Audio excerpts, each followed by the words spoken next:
A vida é uma trajetória de sucessivos aprendizados. É a oportunidade de expressar nossa essência, mostrar nossos talentos, entender nossas dificuldades e crescer a cada dia.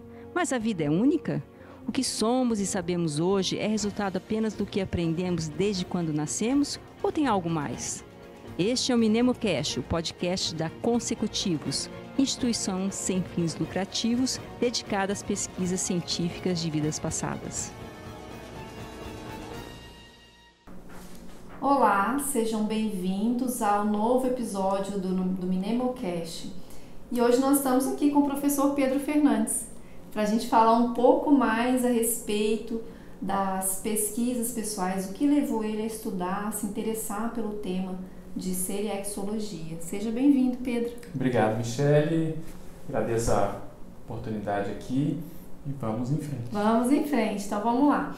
Hoje nós vamos falar um pouco e vamos conhecer um pouco mais a história por trás dessa pesquisa que virou uma instituição, que virou livro, que vem trazendo muitos frutos, né, Pedro, aí para o trabalho da conscienciologia, né?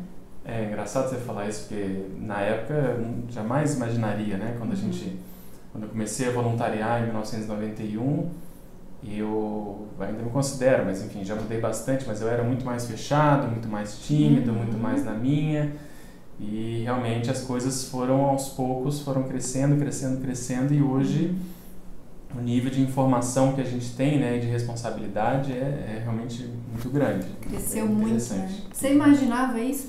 De modo algum, nossa, de modo algum, em todos os sentidos. E aí é interessante porque quando eu, por outro lado, vejo as experiências que eu já tinha, principalmente de projeção, de algum modo aquilo já estava ali, né? Então, para citar um exemplo prático, eu nunca fui muito afeito à retrocognição, nunca tive essa preocupação, esse interesse, mas a primeira retrocognição que eu tive nessa vida foi numa experiência projetiva, em que eu me vi, isso foi em 1995 para 96, eu já estava na medicina, em que eu me vi justamente escrevendo bastante, né? Eu já contei bastante essa história também. Enfim, eu estava escrevendo numa mesa, assim, junto de uma parede, próximo de uma cama, era um cômodo pequeno, que tinha uma janela do lado de cá, muitos livros e uma lamparina. E eu me via de lado, de cima, assim, né? Uma concierge, uma senhora me ajudou a ter essa retrocognição. E ali eu sabia que era eu escrevendo. Mas a minha mentalidade naquela época, naquelas décadas ali que se passaram, eu não quis muito saber quem era, não fui atrás, não passou pela minha cabeça que isso pudesse ter sido a minha última vida. Mas você sabia que era uma retrocognição?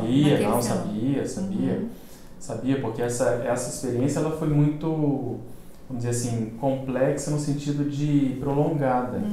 Na época, eu tinha acabado de começar a dar aula de projeciologia, então eu tinha as minhas metas. E uma das metas era, eu tinha uma agenda extrafísica em que eu escrevia lá os meus alvos projetivos. Então, um primeiro alvo que eu tinha era visitar a casa de um amigo meu que estava estudando medicina fora. A segunda meta era tentar ir nisso que se chamava, né, que se chama até hoje de curso intermissivo. E aí eu fui cumprindo essas metas, então, porque eu tinha muita facilidade de sair do corpo, então às vezes me via fora do corpo com lucidez e logo alguém me levava para fazer alguma coisa. E em alguns momentos eu saía do corpo e não tinha nada para fazer, entre aspas, não tinha nenhuma demanda. Então, quando eu me via nessa situação, eu procurei lembrar desse amigo meu, né, me concentrei nele e aí consegui ir até a casa dele, consegui estudar lá como era o ambiente, a planta baixa, depois voltei para o corpo e fiz uma carta para ele, enfim, ele falou que muita coisa bateu, mas nessa segunda experiência do curso intermissivo, que quando eu me concentrei nisso, eu estava fora do corpo, do meu lado direito da cama, e eu me concentrei nisso, apareceu essa senhora, deve ter uns 50 anos mais ou menos, de pele clara, eu não conseguia ver muito bem o rosto dela, me lembrava, no primeiro contato que eu tive com ela, lembrava uma atriz de uma série que passava na época, Enfim, essa senhora me conduziu para um local, a gente volitou bastante, depois chegamos num local que é difícil traduzir, mas o que eu consigo traduzir é como se houvesse um corredor assim, bem amplo, e algumas portas. E a gente ia volitando bem lentamente, e a primeira porta que ela fez eu entrar, à direita, eu me via num quarto grande, com algumas camas, e eu treinando experiência fora do corpo. Eu e um colega meu da medicina, que naquela época eu estava cursando medicina, e aí a gente tinha uns moldes em cima da cama, como se fosse o corpo humano, e a gente, no período intermissivo, a gente se encaixava ali e ficava treinando essa sensação de saída para fixar essa condição. Sensacional. E aí, e essa sensação, e também a sensação de passar pela parede. Então a gente ia lá, voltava, eu lembro que eu saía, e aí eu às vezes ia ajudar ele também a sair do corpo, e vice-versa. Então isso abriu muito a minha cabeça. Depois eu voltei para esse corredor, ela me pegou, a gente continuou volitando ali, ela abriu uma porta à esquerda. Quando ela abriu a porta à esquerda foi que eu vi essa cena de cima, de eu escrevendo com uma lamparina, como eu comentei agora, e eu sabia, e ela ficava me olhando para ver a minha reação. E a experiência continuou, teve mais algumas portas que se abriram, né? E no final, e eu comecei a ficar muito grato, porque aquela senhora, ela estava, assim, tudo, barba, cabelo, bigode, de um modo assim, impressionante. Eu comecei a ficar muito grato, muito emocionado, e eu quis externalizar isso para ela, e eu não achava mais ela quando eu estava chegando no final, e quando eu vi, ela estava no final do corredor. E quando eu quis olhar para agradecer para ela, ela se transformou numa bola de energia, como se tivesse assim, explodido, me encheu de energia, e eu voltei para o corpo. Então aquilo foi, eu tinha o quê? Eu tinha 21 anos, então dali eu tive no pacote, né, uma experiência retrocognitiva intermissiva e de outra vida.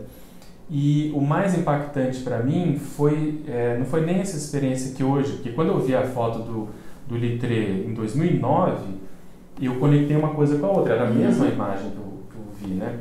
Então aí que eu vi que ali ela já tinha meio que me dado uma informação.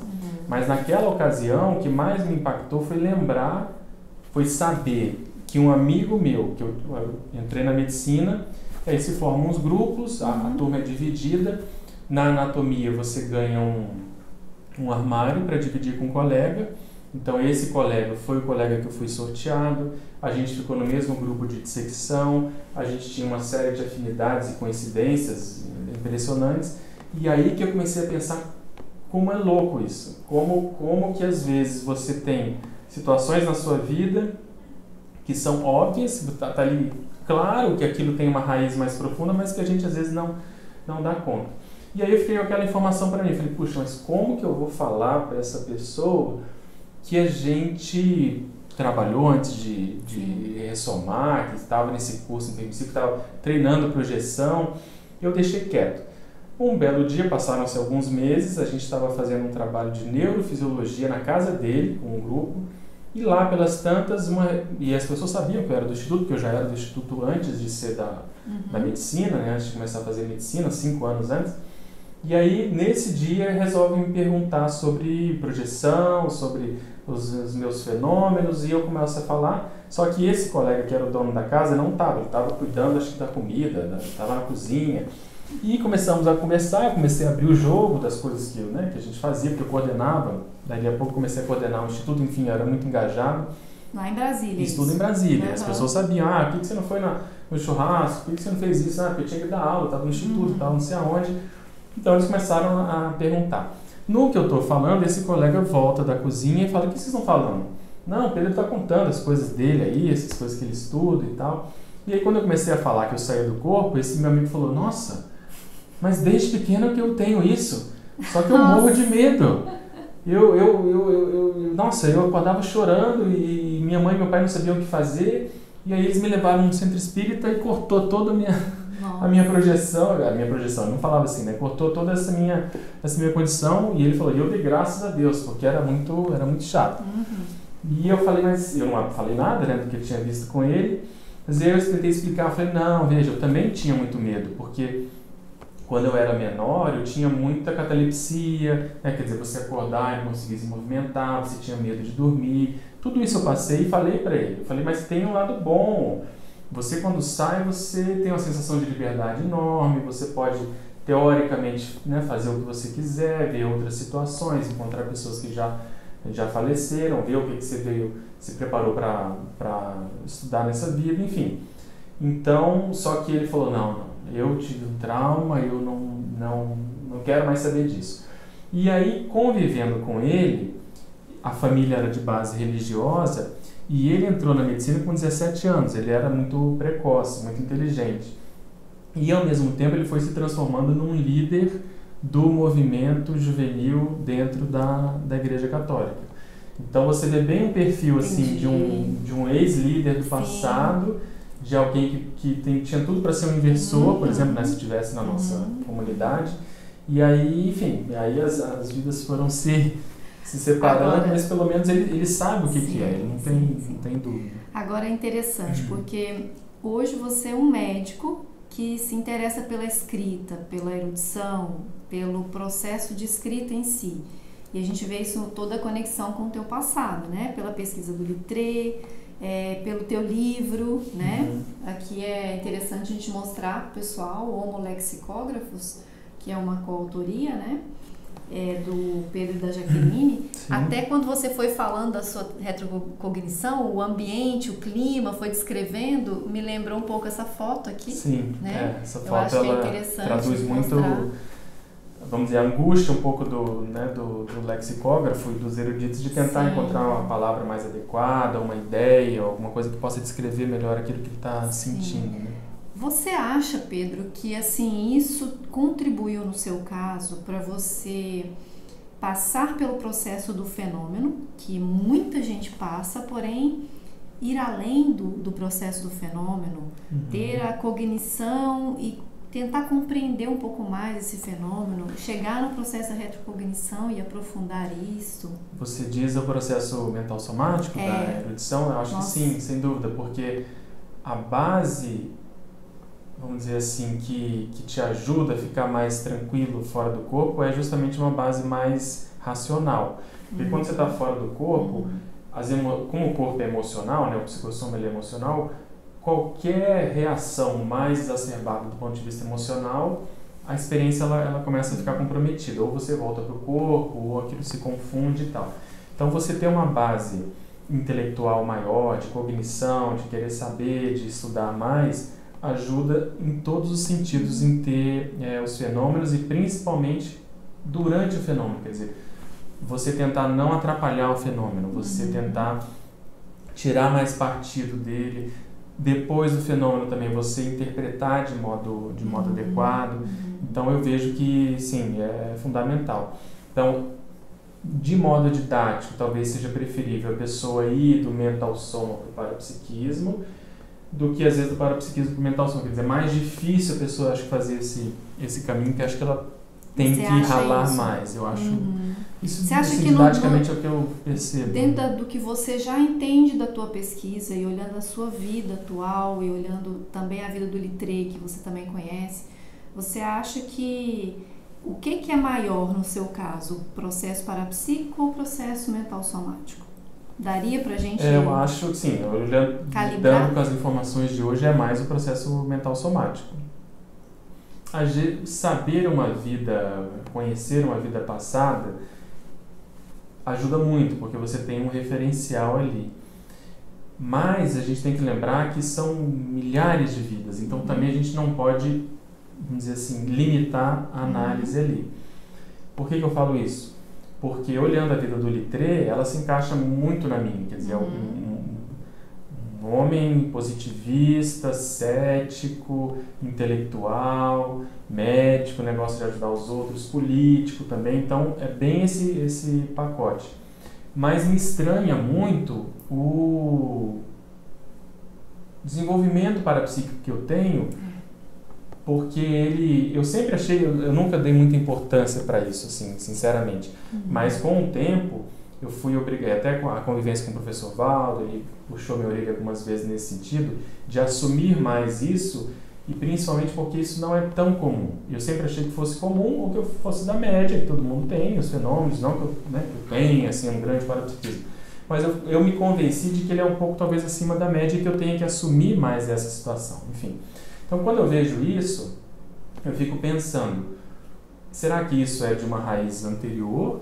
Né? E esse foi um dos, vamos dizer, das indicações que o professor Valdo deu, mas eu sempre considerei que talvez tivesse mais um investimento intermissivo, quer dizer, antes de eu nascer, sabendo como seria essa minha vida, pelo menos planejando como seria, eu sei que eu me engajei muito nesse processo parapsíquico e isso ajudou a aflorar desde a infância. Sim, sim. Então, assim, hoje isso fica um pouco em aberto, eu até considero que tem uma raiz parapsíquica anterior, porque se você olhar a vida do Littré é como se ele não tivesse nada. Uhum.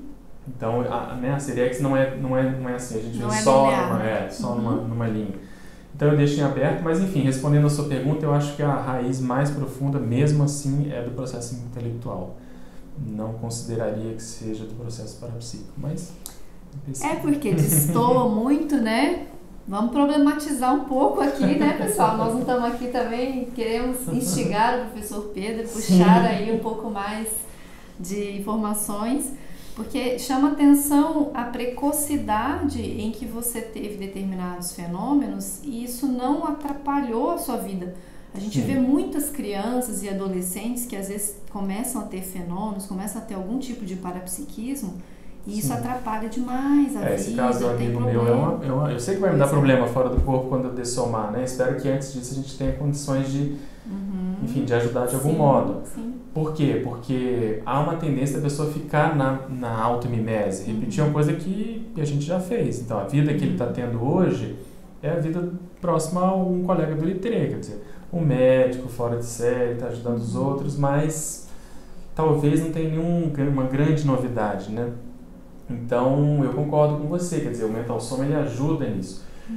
Eu costumo dizer nas aulas da escola de personalidade consecutiva, existe uma aula que a gente fala bastante sobre a pesquisa do Littré. E o que mais me impactou nisso tudo, porque na pesquisa do Littré, foi o seguinte, quando eu era muito novo, esses fenômenos que você comentou, o que me chamava a atenção, depois que eu venci aquela fase de ter medo, de dormir, da catalepsia, enfim, de acordar sem conseguir se movimentar, eu comecei a ter experiências em que eu saía do corpo e eu ia para um local que era como se fosse uma reunião em que as pessoas falavam temas muito avançados, só que eu era uma criança. Então eu acordava e achava que aquilo era um sonho.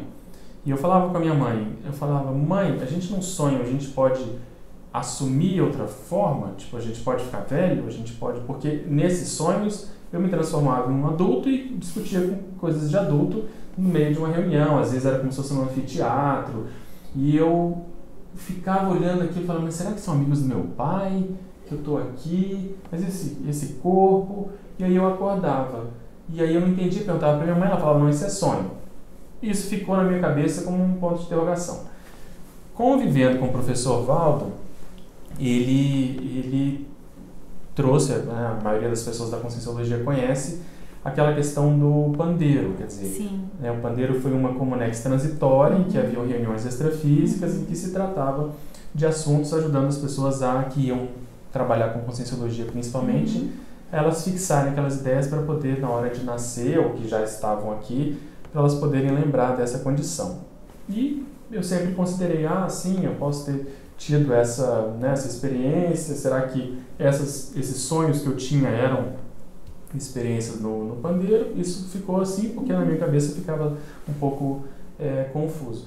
Até que, justamente no dia, e coincidiu de ser o meu aniversário, porque o meu aniversário coincidiu no dia da prova, da Conscienciologia, em que saiu o resultado da prova, na verdade, e a gente foi entregar umas encomendas para o professor Valdo, na casa dele, e nós começamos a conversar, né? A Cristiane estava lá, e a Cristiane começou a fazer muita pergunta sobre o Littré, até no sentido de confirmar essa hipótese, e o professor Valdo foi dando dicas nesse sentido, né? Indícios de que sim, né? Para eu poder, né, pensar mais nisso. Mas aí eu resolvi fazer essa pergunta para ele. Eu falei, eu nunca gostei muito de fazer pergunta pessoal para o professor Valdo, porque eu achava que eu estava me aproveitando daquela situação, né, de estar convivendo próximo a ele. Mas isso eu fiz, eu falei, contei essa história para ele. Uhum. Ele falou assim, olha, a gente ia lá, te tirava do corpo, o tal mal mexia com a energia, e você recuperava a lucidez e assumia a feição do Littré. E a gente fazia isso quando o tema de debate no pandeiro era sobre mental som, era sobre assuntos ligados à intelectualidade e mental som. Isso para mim teve um impacto muito maior do que saber que eu era Littré, porque eu tinha essa memória nessa vida. O Littré era uma retrocognição, era uma experiência, depois as coisas foram acontecendo, mas até aquele momento, isso foi em 2009, eu tinha hipótese de ser o Littré pelas coincidências e aquela projeção que eu contei fora do corpo, que eu vi que era eu ali. Mas eram coisas assim, como se fossem memórias distantes, eu não tinha isso nessa vida, né? Muito assim. Já essa experiência de sair do corpo, de já estar nesse corpo, assumir uma outra condição e voltar, isso é mais impactante para mim. E por que eu estou contando isso? Porque você falou que não é simples essa condição, porque a pessoa, quando ela sai do corpo, quando ela assume uma condição extrafísica, todo o processo mnemônico dela tende a se voltar para aquela condição, e isso pode embaralhar o meio de campo dela na vida atual, principalmente sendo uma criança. Então, o que, né, enfim, conversando com ele, com a própria crise, entendendo tudo isso, ele falou que o que ajudou, tem até uma tertúlia que ele fala isso, quer dizer, as pessoas podem ver isso, não sou eu que estou falando. O que ajudou muito foi ter essa calma pensênica, vamos chamar assim, e o fato dos amparadores terem ajudado, quer dizer, eles calçavam tudo para não ter nenhum tipo de interferência, para não ter nenhum tipo de problema. Então eu atribuo muito o temperamento um pouco mais, enfim, tranquilo, e essa dedicação ao processo intelectual. Eu acho que isso, na hora que vai para os fenômenos, isso acaba ajudando.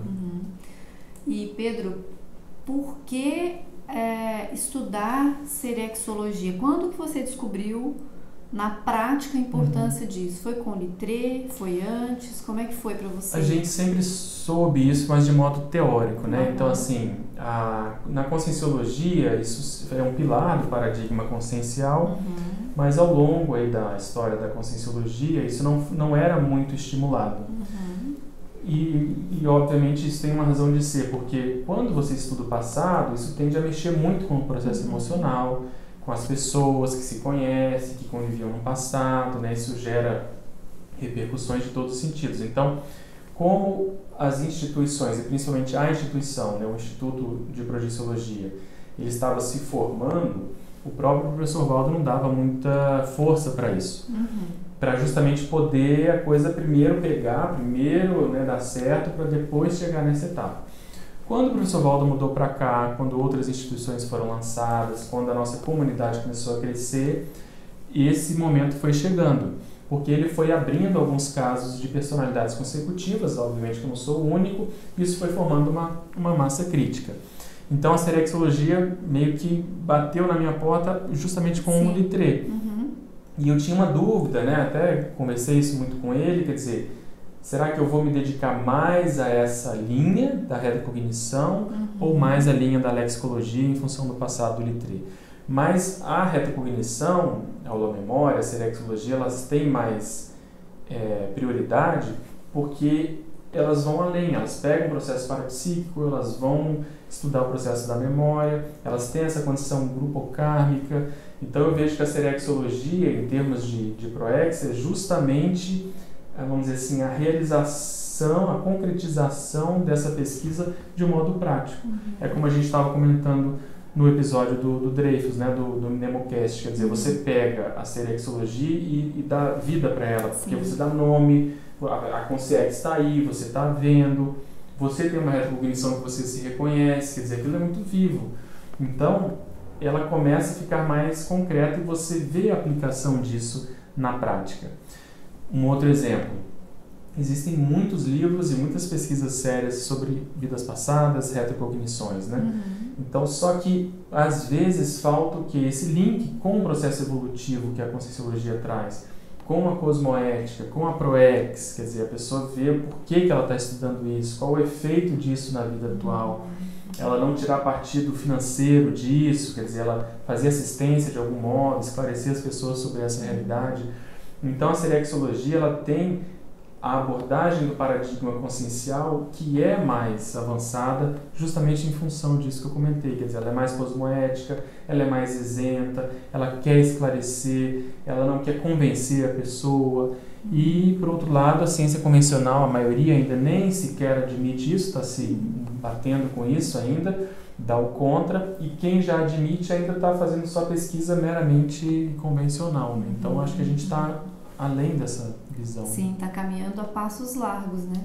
O que você pensa, Pedro, em relação a esses grupos que se reuniram para estudar sobre esse assunto?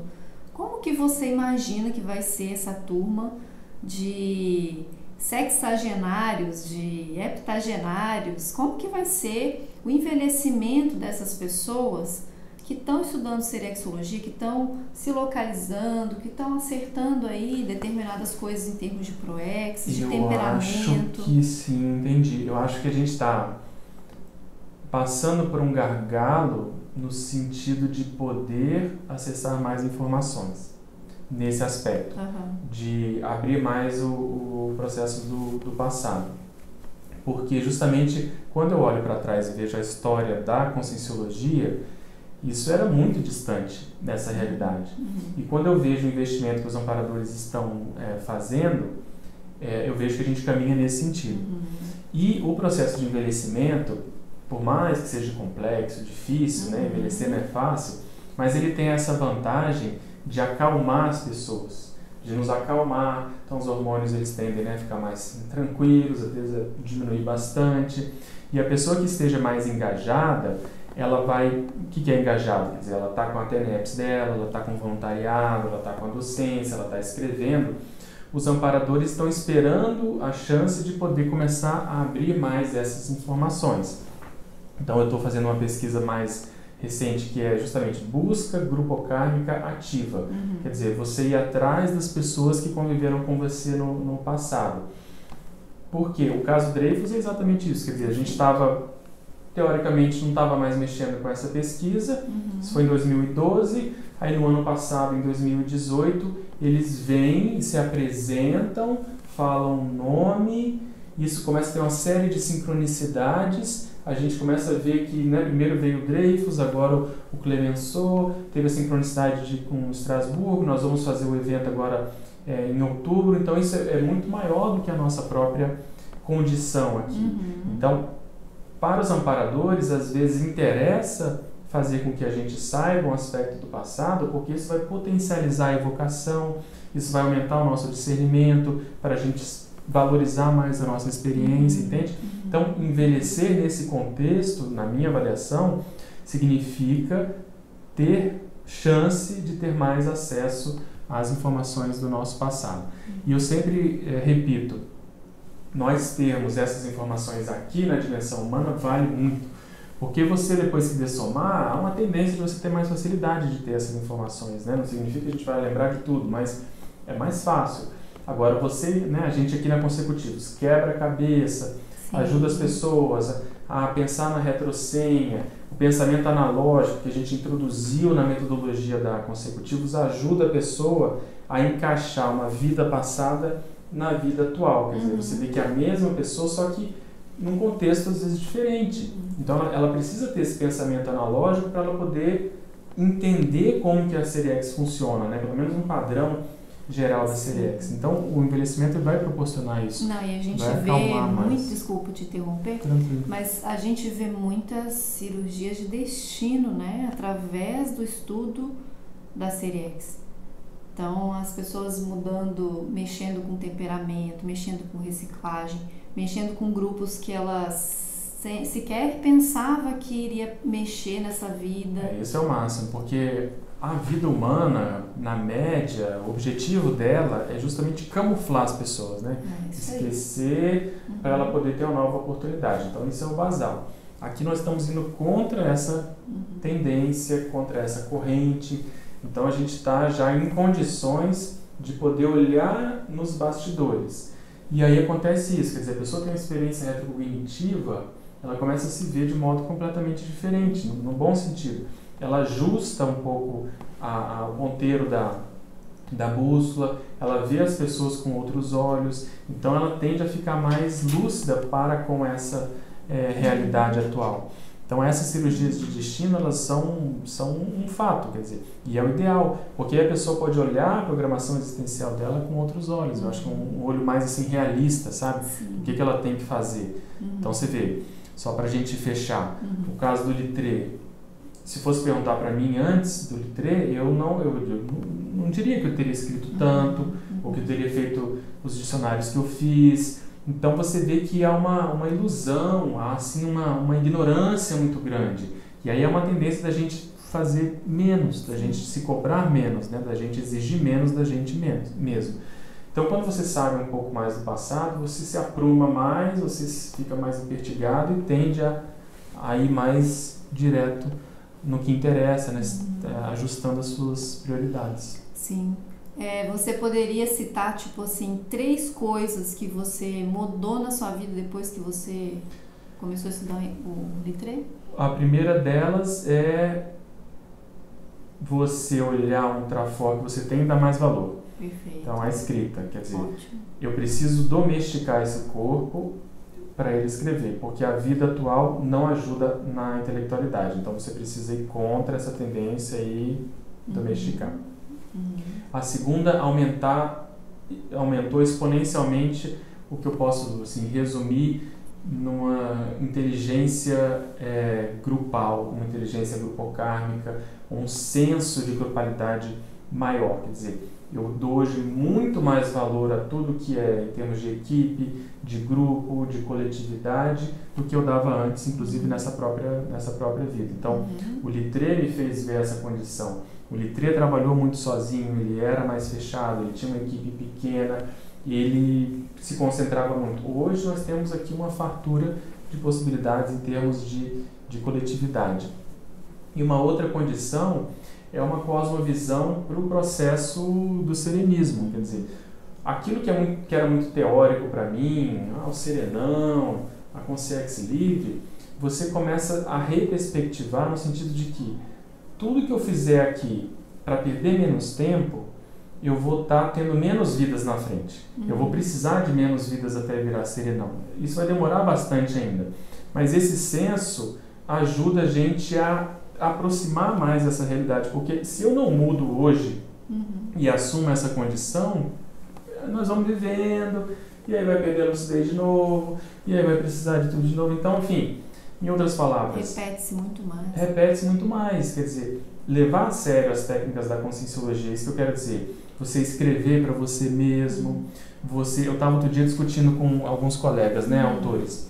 O problema de você escrever tem algumas variáveis.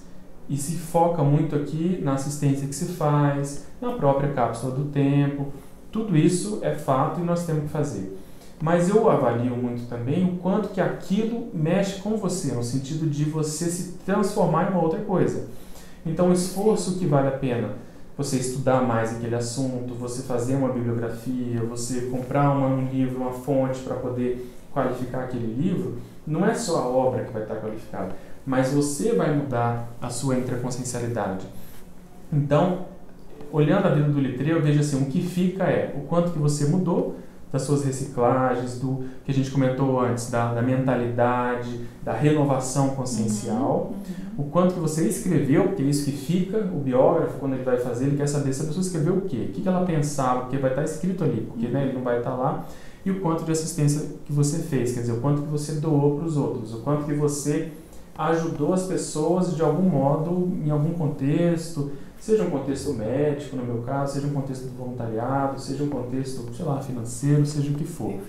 Então, essas 3 variáveis eu tenho, assim, mais em conta, né? Sendo que uma delas é mais a longo prazo, mas eu tento aproximar, porque eu vejo que se isso não muda na gente, a gente sempre vai tirar o corpo fora, vai sempre deixando para depois.